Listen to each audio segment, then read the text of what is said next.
Hello दोस्तों, आपके अपने यूट्यूब चैनल यूपीएससी नेट में स्वागत है। मैं तरुण गुप्ता आज बात करने वाला हूं यहाँ पर 30 मई की डेली करंट अफेयर्स जो हमारी द न्यूज एनालिसिस रहती है। यहाँ पर हम आज उसकी बात करने वाले हैं। आज को यहाँ पर विषय होने वाले हैं ओलिव रिडले कछुए। ये कछुए बहुत ही इंपोर्टेंट हैं। बे ऑफ बंगाल, बंगाल की खाड़ी से इनका संबंध है और भारत में इनका किस राज्य से संबंध है, इनको हम बात बहुत ही डिटेल में बात करेंगे। इनको खतरे कहाँ पर हैं, संरक्षण की स्थिति क्या है, भारत में इनको किस श्रेणी में रखा गया, हम इस पे पूरी पैसिफिक टॉपिक पर बात करेंगे। फिर है हमारा फ्लेमिंगो हिमालयन आइबेक्स बेलूसिम। तो ये बहुत आज की बहुत ही ज्यादा मोस्ट इंपोर्टेंट करंट अफेयर्स है। ये द हिंदू में नहीं आई है, ये इंडियन एक्सप्रेस में आई है। तो इंडियन एक्सप्रेस की हम बात करेंगे, द जो आपने न्यूज़पेपर सुना होगा उस पर। फिर है कैटरपिलर में विद्युत क्षेत्र की पहचान करने की क्षमता। ये कह सकते हैं कि एग्जाम के लिहाज से बहुत ज्यादा महत्वपूर्ण है। मूस, मूस क्या है इसके बारे में हम लास्ट में समझ लेंगे कि हिरन की तरह होता है, इसको भी हम देख लेंगे। सबसे पहले ऑरम रिडले कछुए के बारे में बात करेंगे। उससे पहले सबसे पहले जल्दी से जाइए सब्सक्राइब कर लीजिए चैनल को। अगर आप लोगों ने अभी तक लाइक वीडियो नहीं किया है तो लाइक कीजिए, शेयर कीजिएगा अपने फ्रेंड सर्कल में, मुझे मोटिवेशन मिलेगा और अच्छा लगेगा। साथ में हमारा ऐप है जिसकी डिस्क्रिप्शन में लिंक है, नट लर्निंग ऐप। आप इसको एंड्रॉइड ऐप है, इसको डाउनलोड करके बहुत सारी टेस्ट सीरीज लगा सकते हो। मल्टीपल टेस्ट सीरीज हैं और इंग्लिश और दोनों माध्यमों में और हिंदी उपलब्ध है, तो आप जल्दी से इसको लगा लीजिए। तो आज हम बात करेंगे ओलिव रिडले कछुए के बारे में। ये जो स्थिति आप देख पा रहे हो ये कहाँ की है, उड़ीसा तट के आसपास की है। कहाँ की? उड़ीसा राज्य के तट के आसपास की इसकी स्थिति है। तो उड़ीसा राज्य से संबंधित ये है या और किसी राज्य से भी लगता है, इसको हम बात कर लेते हैं। चर्चा में क्यों है? तो पारंपरिक चीनी स्काई लैंटर्न महोत्सव में पर्यावरणविदों ने और वन्यजीव संरक्षणवादियों ने इनके मध्य एक आक्रोश उत्पन्न होकर दिया है। किसने? चीनी स्काई लैंटर्न महोत्सव में पर्यावरण के बीच में और वन्यजीव संरक्षण के बीच में एक आक्रोश उत्पन्न कर दिया।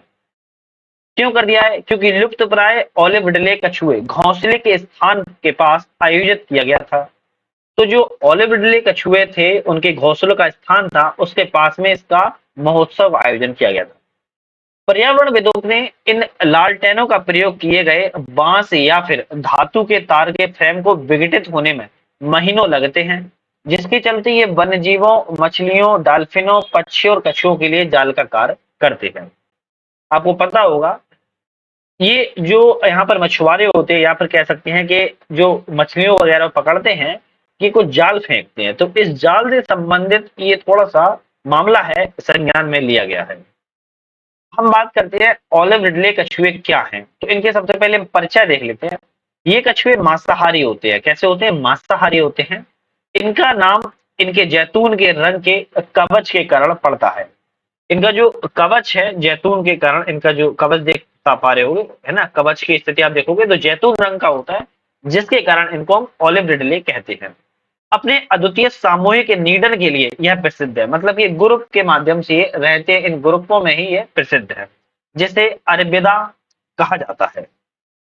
जहां पर हजारों मादाएं अंडे देने के लिए एक ही समुद्र पर एकत्र होती है। मतलब कि जो मादाएं हैं और ये उड़ीसा के तट के आसपास एक साथ कई सारी हजारों मादाएं होती हैं, अंडे देने के लिए उपस्थित होती हैं। तो ये ग्रुप में अंडे भी देती हैं। इनके पर्यावास की बात की जाए तो प्रशांत महासागर में, अटलांटिक महासागर में, मुख्य तौर पर हिंद महासागर के उष्ण जल में ये पाए जाते हैं। तो कैसे जल में पाए जाते हैं? उष्ण जल में भी पाए जाते हैं। उड़ीसा का गहीर माता समुद्री अभ्यारण्य इन समुद्री कछुओं के लिए विश्व के सबसे बड़े और रॉकरी प्रजनन करने वाले पशुओं को एक समूह के रूप में जाना जाता है। तो उड़ीसा का जो गहीर माता समुद्री अभ्यारण्य है ना, ये समुद्री कछुओं के लिए विश्व का सबसे बड़ा रॉकरी के रूप में इसको जाना जाता है। रॉकरी मतलब प्रजनन करने वाले पशुओं का एक समूह होता है, उसके रूप में इसको हम जानते हैं। तो गहीर माता समुद्री अभ्यारण्य अगर क्वेश्चन में आए तो बता सकते हैं उड़ीसा में आए स्थित है। अगर हम इसकी संरक्षण की स्थिति की बात की जाए तो वन्यजीव संरक्षण अधिनियम 1972 की अनुसूची 1 में इसको सूचीबद्ध किया गया है। आईयूसीएन की रेड लिस्ट में असुरक्षित रूप में यह सूचीबद्ध है। ये इंपोर्टेंट है, इसको याद रखो, असुरक्षित। सिटीज परसिस्ट 1 में यह विद्यमान है। तो वन्यजीव संरक्षण अधिनियम 1972 की सूची 1 है इसमें, और परसिस्ट 1 में ये तो सूचीबद्ध है। लेकिन अगर हम वही बात करें आईयूसीएन की कौन सी लिस्ट लिस्ट में है तो ये असुरक्षित लिस्ट में है। कौन सी? असुरक्षित लिस्ट में है। ठीक है। ऑलिव रिडले कछुए के संरक्षण के लिए एक कुछ नई पहलें यहाँ पर लॉन्च की गई हैं। उन नई पहलों के बारे में हम थोड़ा सा जान लेते हैं। कौन कौन सी पहलें हैं? ऑपरेशन ओलिविया, प्रत्येक वर्ष 1980 के दशक में इसकी शुरुआत की गई थी। भारतीय तटरक्षक बल का ऑपरेशन ओलिविया ऑलिव रिडले कछुओं को संरक्षित करने में सहायता प्रदान करता है। तो एक मोटी सी बात आपके ध्यान में क्या आई है? भारतीय तटरक्षक बल ऑपरेशन ओलिविया को संरक्षित करता है, क्योंकि यह नवंबर से दिसंबर तक प्रजनन के लिए घोंसले बनाने के लिए उड़ीसा के तट पर एकत्रित होते हैं।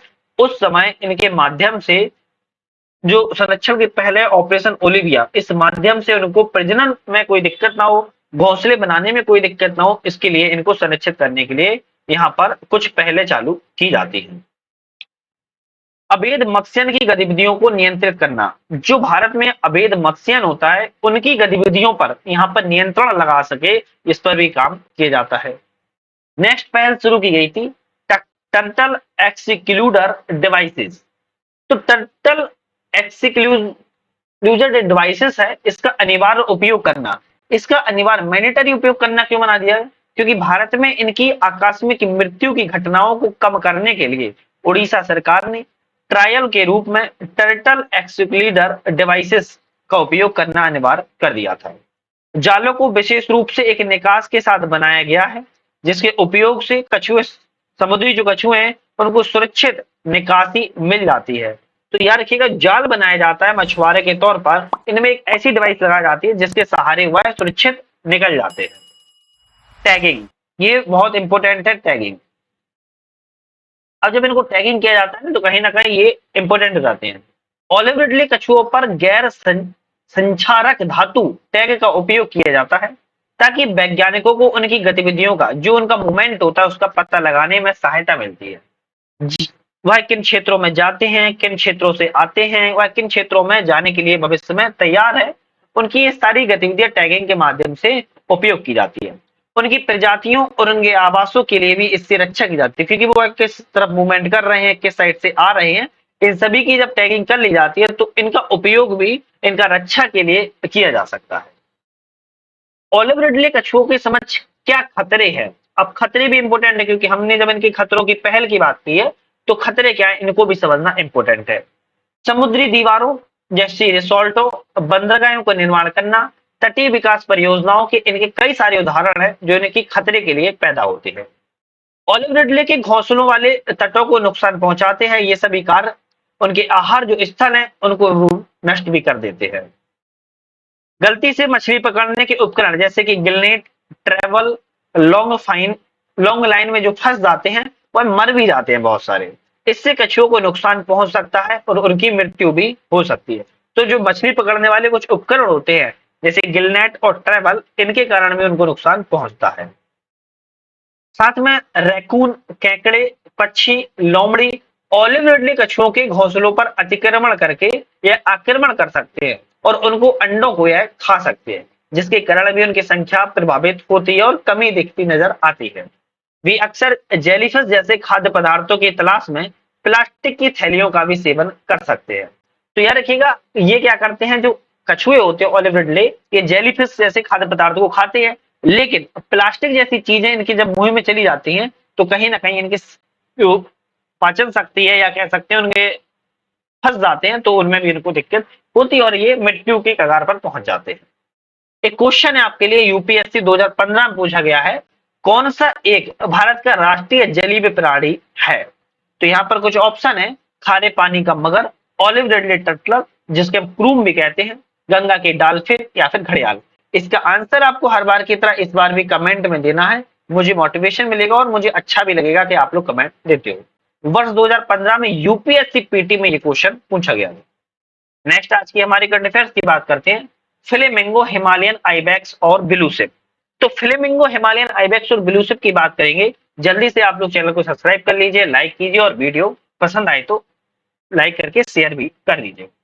ठीक है, चल फ्लेमिंगो हिमालयन आइबेक्स की बात करें तो मुंबई हवाई अड्डे पर एक विमान की लैंडिंग के समय फ्लेमिंगो राजहंस पक्षियों के झुंड से टकराने के कारण लगभग 39 फ्लेमिंगो पक्षी मारे गए।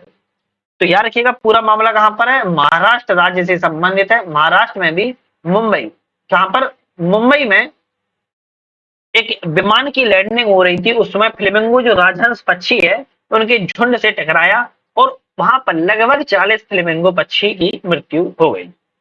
चूंकि फ्लेमिंगो वन्यजीव संरक्षण अधिनियम 1972 के तहत एक संरक्षित प्रजाति है, इसके बचाव दल ने फ्लेमिंगो के शवों को परीक्षण हेतु वन विभाग को सौंप दिया है। तो ये वन्यजीव संरक्षण अधिनियम के तहत एक संरक्षित प्रजाति है, ये चीज आपको समझ में आ गई। अब फ्लेमिंगो से संबंधित मुख्य तथ्य कौन से हैं इसको समझते हैं। विश्व भर में जो फ्लेमिंगो की 6 प्रजातियां पाई जाती हैं उनमें American flamingo, Indian flamingo, Chile flamingo, greater flamingo, James flamingo और लेजर फ्लेमिंगो है। अब यहाँ पर हम एक मोटी मोटी बात करें ग्रेटर फ्लेमिंगो के बारे में, तो ग्रेटर फ्लेमिंगो के बारे में बात करेंगे और ये बहुत ज्यादा इंपॉर्टेंट है, इनका परिचय समझ लेते हैं। यह फ्लेमिंगो की सबसे बड़ी आकार के संदर्भ में और व्यापक स्तर पर पाई जाने वाली प्रजाति है, तभी हम फ्लेमिंगो ग्रेटर के बारे में समझ रहे हैं। मोस्ट इंपोर्टेंट ये है कि भारत के गुजरात राज्य का, याद रखिए किस राज्य का, भारत के गुजरात राज्य का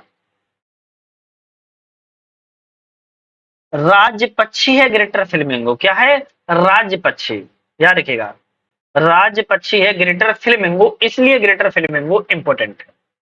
संकटग्रस्त प्रजातियों की आईयूसीएन की अगर रेड लिस्ट में इसको देखा जाए तो कम चिंतनीय, लीस्ट कंसर्न, मतलब कि एलसी श्रेणी के में इसको रखा गया है। तो आईयूसीएन की जो list, red list data book है, कम चिंतनीय श्रेणी में इसको रखा गया है।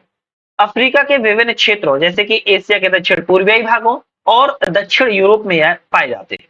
एशिया में ये पक्षी भारत और पाकिस्तान के तटीय क्षेत्रों में पाए जाते हैं। तो जो भारत और पाकिस्तान की तटीय सीमा है यहाँ पर ये पाए जाते हैं। उत्तरी क्षेत्रों में पाई जाने वाली आबादी प्राय भोजन की कमी, जल स्तर में परिवर्तन और एक समूहिक कॉलोनी के भीतर काफी सारा इनमें प्रतिस्पर्धा, कंपटीशन है, जिसके चलते शीतकाल के दौरान गर्म क्षेत्रों की ओर ये पलायन करती हैं। विशेषताओं की अगर हम इनकी बात करें तो ये प्रजातियां एक संगमनी युग्म बनाती हैं, जिसका अर्थ है कि प्रत्येक युग्म जीवन भर एक साथ रहता है। मतलब कि मान लो अगर मेल और फीमेल है तो यह एक दूसरे के प्रति समर्पित रहती हैं और एक ही दूसरे के प्रति ये जीवन भर साथ में रहने के लिए वचनबद्ध होते हैं एक तरीके से। तो ये जीवन भर एक साथ ही रहते हैं, ऐसा युग्म बनाते हैं, ये एक संगनी युग्म बनाते हैं। इन्हें विशिष्ट गुलाबी रंग तटीय आर्द्रभूमि में उपलब्ध लवड़ीय झींगा और शैवाल के आहार से प्राप्त होता है। फ्लेमिंगो स्वस्थ तटीय पर्यावरण का संकेतक भी है। अगर कहीं भी मान लो अगर ये तटीय इलाका है गुजरात का, यहाँ पर अगर स्वस्थ तटीय पर्यावरण है तो फ्लेमिंगो यहाँ पर बहुत अधिक मात्रा में होगी, तो संकेत होता है कि यहाँ का जो एनवायरमेंट है वो अच्छा है। ये सर्वाहारी होते हैं, बहुत अच्छी इंपोर्टेंट क्या है, सर्वाहारी प्रजातियां सीपीय जीवियों, सख्त आवरण वाले जीवों जैसे कीटों, केकड़े, कृमियों, छोटी मछलियों का यह भक्षण करते हैं। इनके आहार में शैवाल, घास, विघटित पत्तियां और टहनियां जैसी विभिन्न वनस्पति घटक भी शामिल किए जाते हैं। ये पक्षी तटीय क्षेत्रों में खारे पानी के लेगून को अपेक्षाकृत अधिक पसंद करते हैं। जो खारे पानी का लेगून का क्षेत्र होता है अधिक पसंद करते हैं और बड़ी झाड़ियों एवं खारी झीलों में भी यह काफी अधिक मात्रा में रहते हैं।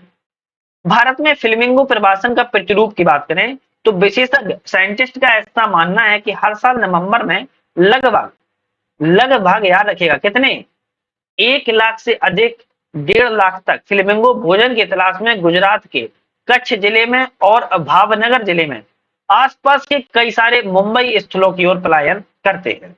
ठीक है, तो गुजरात में और महाराष्ट्र में, मुंबई में आखिरकार ये पलायन करते हैं। मुंबई में ठाणे क्रीक क्षेत्र में फ्लेमिंगो के प्रजनन क्षेत्र में प्रवास करते हैं। तो ये मुंबई के ठाणे क्रीक क्षेत्र है, वहां पर ये अत्यधिक मात्रा में पाए जाते हैं। अब एक क्वेश्चन की बात कर लेते हैं जो कि यूपीएससी पीटी के 2023 में आया हुआ है। क्या क्वेश्चन है, निम्नलिखित प्राणी जात पर विचार कीजिए, सिंहपुच्छी मकॉक, मालाबार सिबेट और सांबर हिरन। उपर्युक्त निम्नलिखित कितने आमतौर पर रात्रिचर हैं या सूर्यास्त के बाद अधिक सक्रिय होते हैं। तो कितने आमतौर पर रात्रिचर हैं या फिर सूर्यास्त के बाद अधिक सक्रिय होते हैं, केवल एक, केवल दो, सभी तीनों या फिर कोई नहीं। इसका आंसर आपको पहले बार की तरह इस बार भी कमेंट में देना है और कमेंट में आप लोग बताइएगा। नेक्स्ट, कैटरपिलर में विद्युत क्षेत्र पहचान की क्षमता। तो ये जो कैटरपिलर आप देख रहे हैं, इसमें इलेक्ट्रिसिटी, किसकी बात करें, इलेक्ट्रिसिटी क्षेत्र की पहचान करने की क्षमता की बात यहाँ पर कर रहा है। समझते हैं पूरा मामला। उससे पहले जल्दी से, आप लोगों ने अभी तक ऐप को डाउनलोड नहीं किया है, एंड्रॉइड ऐप है, डिस्क्रिप्शन में लिंक है, या फिर प्ले स्टोर से भी आप लोग डाउनलोड कर सकते हो, सर्च करके नेट लर्निंग है। मल्टीपल टेस्ट सीरीज यहाँ पर एग्जाम को देने के लिए मिलेंगे आपको। सबसे अच्छी बात यह है कि हिंदी और इंग्लिश दोनों माध्यमों में आप एक साथ में ही इसको लगा भी सकते हो। तो मल्टीपल टेस्ट सीरीज है, यूपीएससी से लेकर state PCS, SSC, police, railway, bank, CTET, Super TET, सभी की टेस्ट सीरीज आप इसको जरूर लगा लीजिए। तो कैटरपिलर के बारे में अगर हम बात करें, तो कैटरपिलर है, ब्रिटिश शोधकर्ताओं ने, जो ब्रिटिश साइंटिस्ट हैं, उन्होंने खोज की है कि कैटरपिलर अपने शरीर पर मौजूद छोटे छोटे बालों की मदद से अपने आसपास के विद्युत क्षेत्र को महसूस कर सकते हैं। आप इनके शरीर पर ये छोटे छोटे व्हाइट व्हाइट देख पा रहे हो कि ये हेयर है, इनके बाल है, याद रखिएगा। इन्हीं बालों की मदद से आसपास के क्षेत्र में विद्युत क्षेत्र को भी महसूस कर सकते हैं। संबंधित जानकारी इनसे क्या है, शरीर पर जो मौजूद छोटे छोटे बालों की मदद से अपने आसपास के विद्युत क्षेत्र को महसूस करने के लिए कैटरपिलर की क्षमता को इलेक्ट्रो रिस्पेंस कहते हैं। सामान्यतः जलीय या उभयचर जीव शिकारियों और शिकार दोनों का पता लगाने के लिए इसका उपयोग करते हैं। भौरा, होवरफ्लाइज, मकड़ियों जैसे ऑर्थ्रोपोड्स में भी इलेक्ट्रोसेप्शन पाया जाता है। कैटरपिलर के बारे में क्या है, इसको जाने। तो कैटरपिलर लेपिडोप्टेरा क्रम के संबंधित तितलियों और पतंगों का लार्वा चरण है, जिसमें बेलनाकार खंडित शरीर प्यूपा चरण में तितली के रूप में रूपांतरण से पहले तेजी से भोजन करने और बढ़ने की क्षमता होती है। तो ये बहुत तेजी से बढ़ते भी हैं, ये भी बहुत ज्यादा इंपॉर्टेंट है। विशेषताएं, कैटरपिलर एकमात्र काम इनका क्या है, खाना। एकमात्र काम कौन सा है, खाना इनका काम है। पतंगे तितली में बदलने से पहले अपना आकार 1000 गुना से अधिक बढ़ा सकता है। जैसे जैसे कीट बढ़ता है, अधिकांश प्रजातियां 4 बार अपनी खाल उतारेंगी, याद रखिएगा। तो ये जैसे जैसे अपना शरीर बढ़ाते जाएंगे, 4 बार ये अपनी खाल को उतारती है। उनमें से अधिकांश पौधे खाते हैं, लेकिन कुछ कीटे भी खाते हैं। उनके शरीर में 4000 से अधिक मांसपेशियां होती हैं। जो इनका शरीर है, उनमें वहां पर 4000 से अधिक मांसपेशियां भी पाई जाती हैं। आज की हमारी अंतिम करंट अफेयर्स, मूस। अब मूस क्या है, इसको समझते हैं। वाशिंगटन स्टेट यूनिवर्सिटी ने नए शोध पाया है कि एलियोफोरा थाइडेरी नामक परजीवी के कारण मूस, एक प्रकार का हिरन की आबादी घट रही है। किसके कारण, हिरन की आबादी घट रही है, मूस के कारण। समझते हैं मूस के बारे में। मूस हथेली की तरह दिखने वाले सींगों का एक बड़ा हिरन है, जिसका सामान्यतः जीवन काल 10 से 12 वर्ष का होता है। अगर हम वैज्ञानिक नाम की बात की जाए तो एलिस एसिस इसका वैज्ञानिक नाम है। सारी की विशेषताएं, इसकी पीठ झुकी हुई होती है, त्वचा गर्दन से लटकती हुई होती है, जिसे ड्यूलैप भी कहा जाता है। नर को मादा में उनके सींगों के द्वारा अलग किया जाता है, जो कि 6 फीट तक बढ़ते हैं। आवास और वितरण के बारे में बात करें तो जलधाराओं, तालाबों वाले वन क्षेत्र में मूस के लिए आदर्श दशा पाई जाती है। यह उत्तरी यूरेशिया, क्या रखिएगा, यूरोप और एशिया को मिलाकर यूरेशिया कहते हैं। तो नॉर्थ में जो क्षेत्र है, वहां पर ये पाए जाते हैं। साथ में उत्तरी अमेरिका में इनका मूल निवासी भी है। अपने बड़े आकार और रोधक फर के कारण मूस ठंडी जलवायु तक सीमित पाए जाते हैं। अपने बड़े आकार के बावजूद मूस 35 मील प्रति घंटे से अधिक रफ्तार से दौड़ भी सकते हैं, याद रखिएगा, 35 मील प्रति घंटा, है ना। आहार की बात की जाए तो मूस शाकाहारी होते हैं। शब्द की बात की जाए तो मूस एक ऑल्गोकिन शब्द, जिसका अर्थ होता है टहनियां खाने वाला, से बना हुआ है। मूस इतने लंबे होते हैं कि इनके खास खाने के लिए झुकने में कठिनाई होती है, याद रखिएगा, क्योंकि पेड़ों और झाड़ियों की पत्तियां, छाल, टहनियां खाना पसंद करते हैं और वह नीचे डली रहती हैं अक्सर, तो इनको झुकना पड़ता है, याद रखिएगा। उनका पसंदीदा जो भोजन है वह देसी बिलू, एस्पेन, वॉलस देवदार के पेड़ों से आता है। वे नदियों एवं तालाबों के जलीय पौधों को भी खाते हैं। खतरा की बात की जाए तो आवास इनका क्षरण हो रहा है, चराई में इनकी कमियां पाई जा रही है, जलवायु परिवर्तन के कारण, और परजीवी, मस्तिष्क बर्म हत्या आदि इनके खतरे भी हैं। अगर आईयूसीएन की डेटा बुक में दिया जाए, कौन सी डेटा बुक में इनको शामिल किया गया है, तो कम चिंताजनक में इनको शामिल किया गया है। तो आज यहाँ पर मैंने 4 करंट अफेयर्स की बात की है, जो वेरी इंपॉर्टेंट थी। इसमें पहली और दूसरी बहुत ही ज्यादा महत्वपूर्ण थी। उम्मीद है आप लोग शॉर्ट नोट्स बना रहे होंगे, एग्जाम के पर्पज से वेरी इंपॉर्टेंट है। आज यहीं पर समाप्त करते हैं, नेक्स्ट वीडियो पुनः मुलाकात करेंगे। वीडियो पे बनने का बहुत बहुत धन्यवाद।